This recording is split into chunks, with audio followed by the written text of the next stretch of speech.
Hey gents, MoviePass is a not so new service that is getting a lot of attention these days for a $10 plan for every month where you can see unlimited movies in theaters. So it's not like Netflix, you see them at home, you go in theaters. With a national average of $8.73 for a movie ticket right now, the offering of unlimited movies is very enticing, but those are some pretty thin margins they'd be working with. So we're gonna break down their revenue streams after we go through a little bit of their backstory. Make sure you subscribe to learn about the best menswear on the internet. Usually I cover the fashion and retail industry, but I've also got interests in film and technology and everything else. And so on Wednesdays like this, I like to look at the industry broader or something a little more macro. Give a thumbs up for great movies, and then let me know in the comments if you've used MoviePass. I'll give you a little bit about my background for that as we go through the process here. And then I'll give links to all of the stuff I talk about in the video. There's a specifically good interview with Peter Kafka at Recode Media that I use a lot of this information from, so I'll put all those down in the description. MoviePass first came onto my radar in college when my roommate used the service, which was $40 a month. He got to see 3 movies, and there was a voucher system. He could go to certain theaters but not others,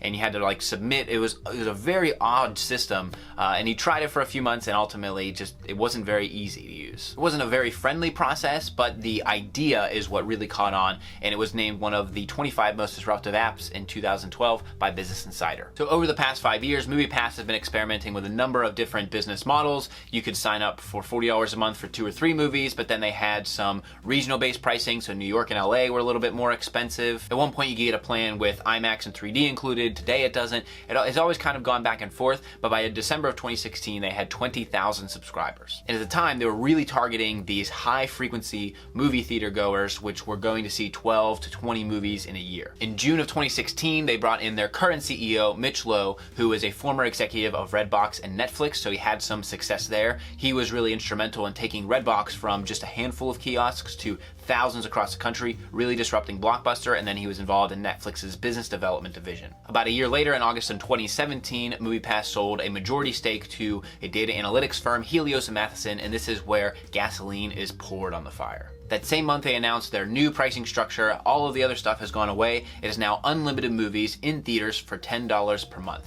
Suddenly they have over 500,000 subscribers by October of 2017 and over 1 million in December of 2017. The process is much more streamlined. They support a lot more theaters now. You use an app to check into the movie that you want, and then you have a debit card that is temporarily funded that you buy the ticket normally just like you would with any credit or debit card. And so that's made the process much easier and the pricing structure much more enticing. So that brings us to today. In February of 2018, they announced that they hit 2 million subscribers, which is an incredible growth rate, especially considering they haven't really advertised to the broader market. It's really just been about, internet advertising and word of mouth so far. At $10 per month per subscriber, they're looking at a $240 million run rate right now, and they continue to grow, which is considerable. They've grown incredibly quickly in that time, and the CEO has said that if they keep the customers beyond the 5th month, that's about when they start to break even, because it's kind of like a buffet. The first time you go to a buffet, you gorge yourself, you eat a lot of food, but by the time you get to that, if you go back the 2nd, 3rd, or 4th time, you're not going to fill up as much, and that's really the business model that they're counting on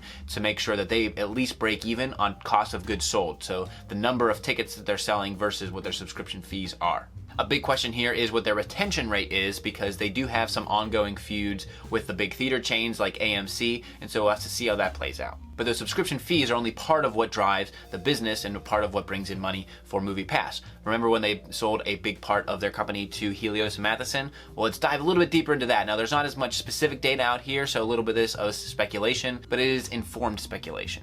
With a very engaged, unique, and niche audience of movie lovers, you build a pretty good data set of consumer behavior. You can also partially control that consumer behavior by way of the app that is used for the service. There's a story the CEO tells where they shut off the top 10 AMC theaters in the country just to basically show AMC that they have some spending power. And the large theater chains don't really want to support Theater Pass. They're all kind of experimenting with their own subscriptions. And so MoviePass now has a direct line with the customers where the theaters want the direct line with the customers. And something that MoviePass can directly show to AMC is that they've driven about $30 million in a quarter just of gross profit based on the customers they've driven to the theaters who previously might not have gone, but then also just bought concessions, which is like an 84% gross margin. So all of this is to sum up what is essentially essentially the 3 pillars of MoviePass's revenue strategy going forward. So they have their subscription fees, which is at $10 per month per customer. They basically said they just want to break even on that. They've also talked about how at some of the mid-size and independent chains, they're able to get bulk discounts. And so because they're going in and buying thousands of tickets for certain theaters, they're able to get a little bit of a discount. So that helps with just the cost of goods sold. The second one, and the biggest opportunity that they're going to have to grow, is going to be the revenue sharing with the theater chain. So if they're driving more customers, more tickets,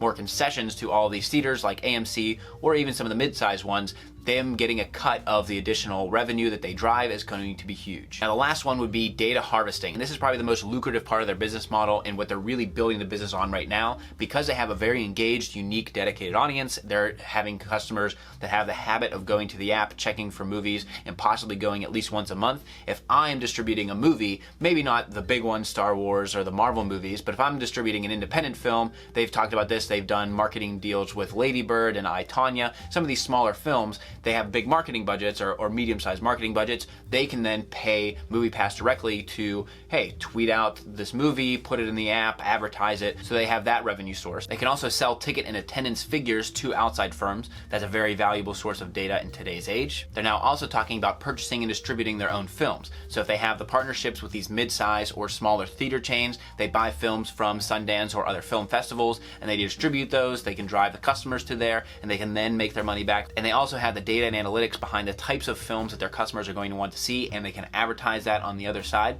That's another very interesting revenue stream for them. So that is MoviePass, guys. Let me know what you think in the comments below on some of the other ways that they're making money. I'm sure there's tons of different offshoots of each of those different pillars, but I think broadly, that's really how they're going to do it. Glad to be back on my Wednesday videos. These are some of my favorite ones to just look at things at the higher level, because not only is it important to really nail the style that you're getting every day, but also to understand a little bit more about the business behind it.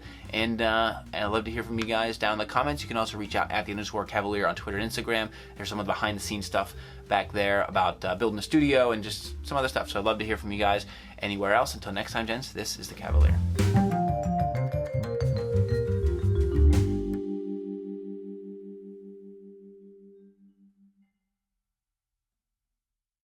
When you're staring at a demigod, what can I say except you're welcome? For the eye, the sea, and the stars sailing away, away. You're welcome, you're welcome, you're welcome.